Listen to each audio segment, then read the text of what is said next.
Okay, morning guys. So today we're looking at the poem Parents by Paul Durcan.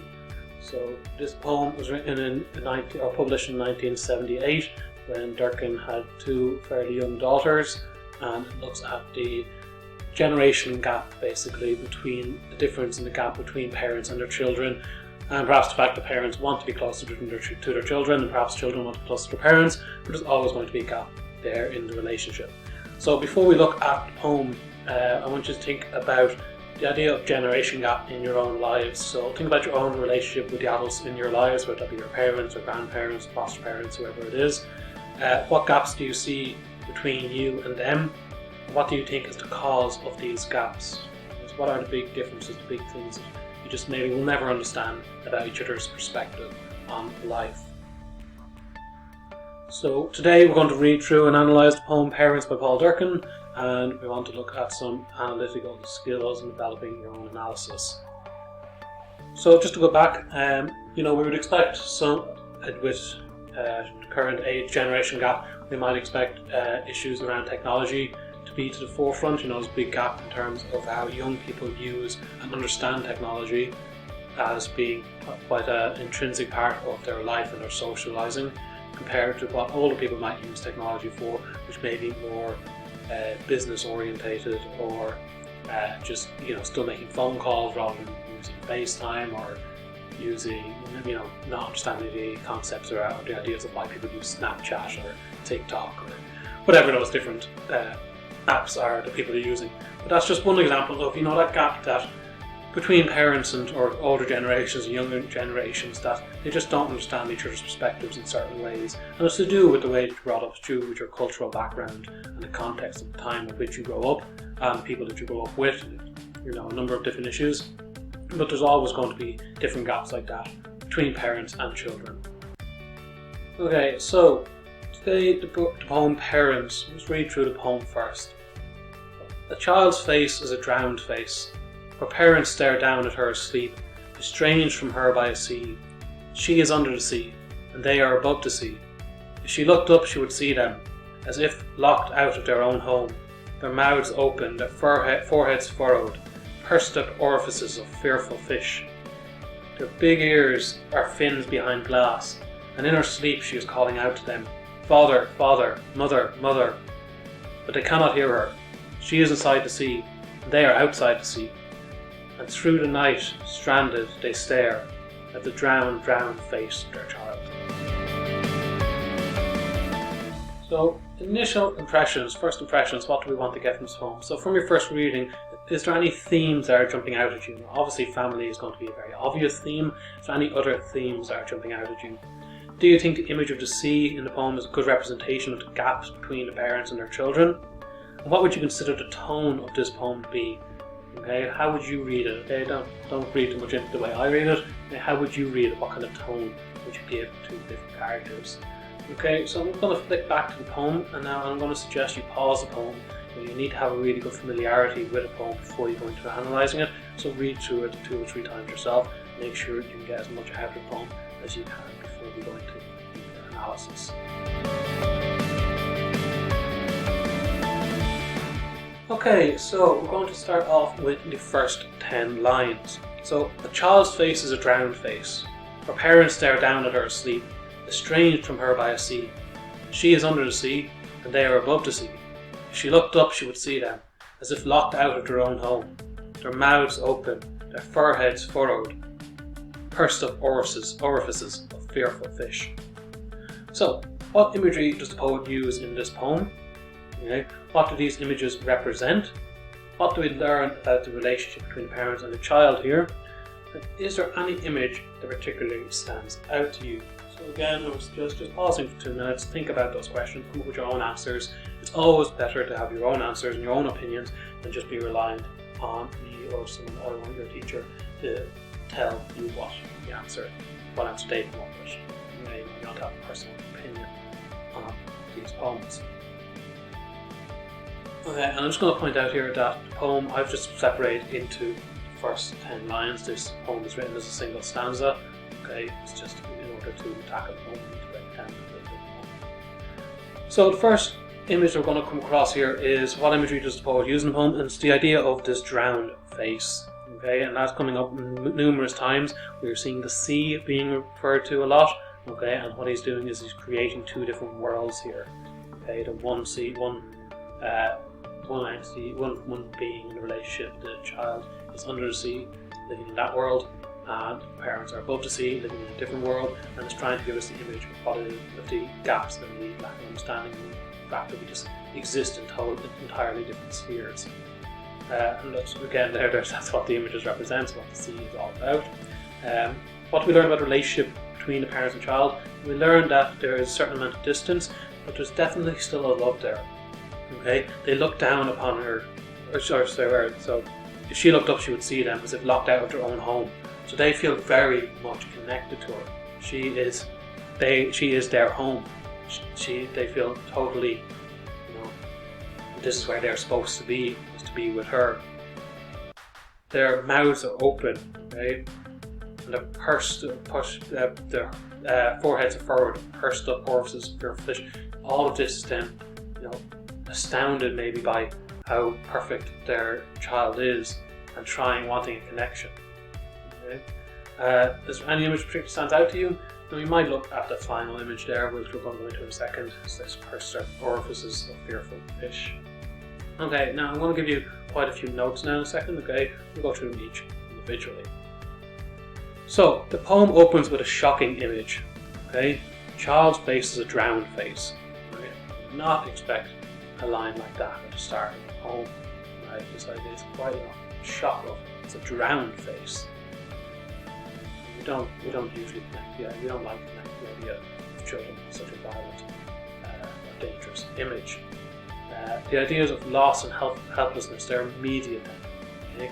This drowning immediately gives us those two images. But it's probably going to not be where we expected it. So he's throwing us off, he's putting us into a bit of discomfort as readers straight away. The parents then, in our second box, the orange one up the side, the parents are looking down at their child asleep. There's a longing stare, perhaps there's an eagerness to be closeness, and there's trying to overcome the struggle. And that we can understand. Parents want to be close to their child and struggle with the distance between them. The metaphor of the sea then is established in the opening lines and runs throughout the poem. Sea, it's, you look at water, think about water, you can see through it, you can see through the sea, they can observe each other, but they'll always see a slightly askew, hazy version of each other, and they'll never really be able to understand each other perfectly. So think about looking at something through water. So, if you're in a swimming pool and you're down in the water and you're looking up, things are off, things are thrown out of focus by the water. And that is the image that we're trying to be given here, that they're both separated. There is a separation and a lack of understanding, a lack of real sight of each other. There is a hazy sight, and then our own interpretations put on our parents or on our children. The poet looks also through the child's perspective, if she looked up. Okay, so it's not just from the parent's perspective, it's also from the child's perspective. And to the child, the parents seem like the ones in the sea. They are the fearful fish. Okay? So, while she looks like she's under the sea to them, to her, they look like they're above the sea. To her world is the normal world, and theirs is the strange and possibly exotic or different world that she can't understand. There is a element of humour coming across here. Okay, so when we look at this line, with her mouth open, the pursed up orifices of fearful fish. Okay, this is it's animalising the parents. It's making them seem less sophisticated, I suppose, less sophisticated than we might want them to appear as adult readers. We might want the parents to seem as the child looking up to and admiring the parents, but here they seem like strange creatures, dumbfounded. She's dumbfounded by their behaviour. Why are they staring at me? What are these weird fish with their big open mouths kind of pressed up against and looking down at me? The word locked, however, is also very important. And the reason the word locked is important is because there's a definiteness, there's a affinity to this word. That it's not something, this is not a relationship that's, when she's a young child, she's asleep, that they'll like this or not, they're locked out of each other's world. They'll never understand each other's worlds perfectly in a true way. There's always, no matter how old they become, no matter how close they become, there's always going to be that difference. One's always going to be a parent, there's always going to be a child, they're always going to have to grow up and live in different contexts, and they're going to, like, even the child's childhood will have very different meaning to the child and to the parent, and so that difference of experience is going to be reflected in their relationship. Now there is other interpretations to this. We could bring in, there could be a very emotional aspect here of this pursed up orifices of fearful fish. This gives us the image of, you know, a goldfish in a bowl, and there is an insinuation that this, you know, some critics suggest that this is a child in an incubator looking up at his child, and that's why the parents look so worried, and that's why they are gazing down at their child. Okay, so there's two different elements to those final lines there. There is the very emotional side, it's this a sick child in an incubator that the parents are desperately worried about, and that's why they're so, you know, pursed up against it. Or is it a comical image of what you said about the strangeness as to how they appear to the child?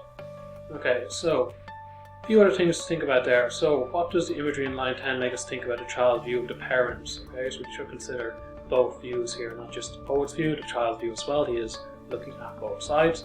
And based on the first 10 lines, what do you think the poet's implying about the parent-child relationship? Okay, again, just a few things to think about there. Okay, we've already looked at line 10. Just keep those, you know, keep yourself thinking about the different interpretations you have of this poem. Alright, moving on then. Their big ears are fins behind glass, and in her sleep she is calling out to them, "Father, father, mother, mother." But they cannot hear her. She is inside the sea, and they are outside the sea. And through the night, stranded, they stare at the drowned face of their child.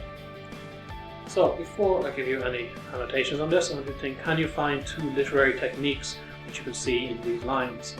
Pick out one line which you may think is particularly effective and explain why you find it effective. What do you notice about the final line? Why do you think this is important? Okay. So, literary techniques we might look at. We're definitely going to look at, in the poem, the lines father, father, mother, mother. I know it doesn't come across very clearly up on the screen at the moment, but those lines are indented. Okay, and they are giving voice to the child, and the child is calling out. Okay, so repetition to call makes the child seem somewhat desperate. Okay, and the indentation makes it singles it out as being important to our understanding that the child is calling out to parents as much as she wants closeness to them as much as they want closeness to her. We can look again at the metaphor of the sea. We can look at the imagery of the big ears or fins behind the glass and linking that into the humour. Okay, we can also look there, I didn't point it out already before, we can definitely look at the alliteration and the continued use of the F sound as being a somewhat humorous and adding to that humour in the poem. So a few things going on there. We might pick out, you know, the last line is very, very important. We might pick that line out as being a particularly important line, effective through the repetition. Okay, we can also see that the last line is repeating the first lines. The first line is a child's face, is a drowned face, and now we're getting the drowned face of the child. Okay, this image of the drowned is coming up over and over again. And so this cyclical aspect of the poem, at the beginning and ending with the same image, could suggest that this idea that he's bringing up is an eternal idea. It's not something that's just for one moment or just one relationship. It's something that's going on and on and on. Okay, so looking at a few of the lines in a bit more detail. So, as I've already said, the images of the big ears or fins is a comical image. Okay, he doesn't seem to be making too profound of a point in that line. You know, it is the it's just bringing in comedy and trying to help us to see the two different sides of the relationship with the child, and looking at the child's view of the parents and the parents' view of the child. If you look at the blue box, then there's a mix of comedy and dismay in the poet's discussion about the relationship throughout. Okay, and this is very much reflecting on the view of life, that there's comedy to be found in life at the same time as possible sadness or disappointment, that they're not separate entities, they can exist together. The calling of father, father, mother, mother suggests that the child also wants to build a relationship with the parents but cannot communicate with the parents or within the poet. So it's both sides struggling to have this relationship. Neither is at fault. It's just the nature of how things work. The calling of the to the parents may also suggest a desperation and anxiety. Maybe the child is just as distraught as the parents are. The concept then of the child being inside the sea suggests that they exist in entirely different worlds that cannot be connected ever. The child will never survive outside of her own sea. She will never survive in the parent sea. They just won't work. They just can't exist in each other's worlds, and they have to learn to connect that no matter how difficult that is. Down the final line, we look at the repetition of the word drowned. There's a suggestion of a sense of deep loss and mourning between these drowned, a sigh, there's resignation. There's a deep loss going on there. We also say that that final line, as I've already mentioned, reflects the cyclical nature of the parent-child relationship. There's no specific issue with their relationship, rather this is a natural feature of the parent-child dynamic. This is something that all parents and children kind of go through. Okay, so lots and lots going on in this poem, right? So again, you might want to think about, what do you think the poet wants us to feel about the relationship between parent and children? We have to, when we look at poetry, poems are written to affect an audience in a certain way. They're written usually written to have an impact in some manner. Okay, what is the impact the poet is going for here? Overall, do you think this poem effectively portrays a desperation for closeness between parents and children? Okay, do you think he has done a good job here? Can you relate to this imagery? Alright, so key points just to consider. There's a sense of quiet suffering in the poem, and the idea is that both parties suffer equally. The silence seems to exacerbate the issues in the relationship. Okay, so this inability to communicate just makes the relationship even more difficult.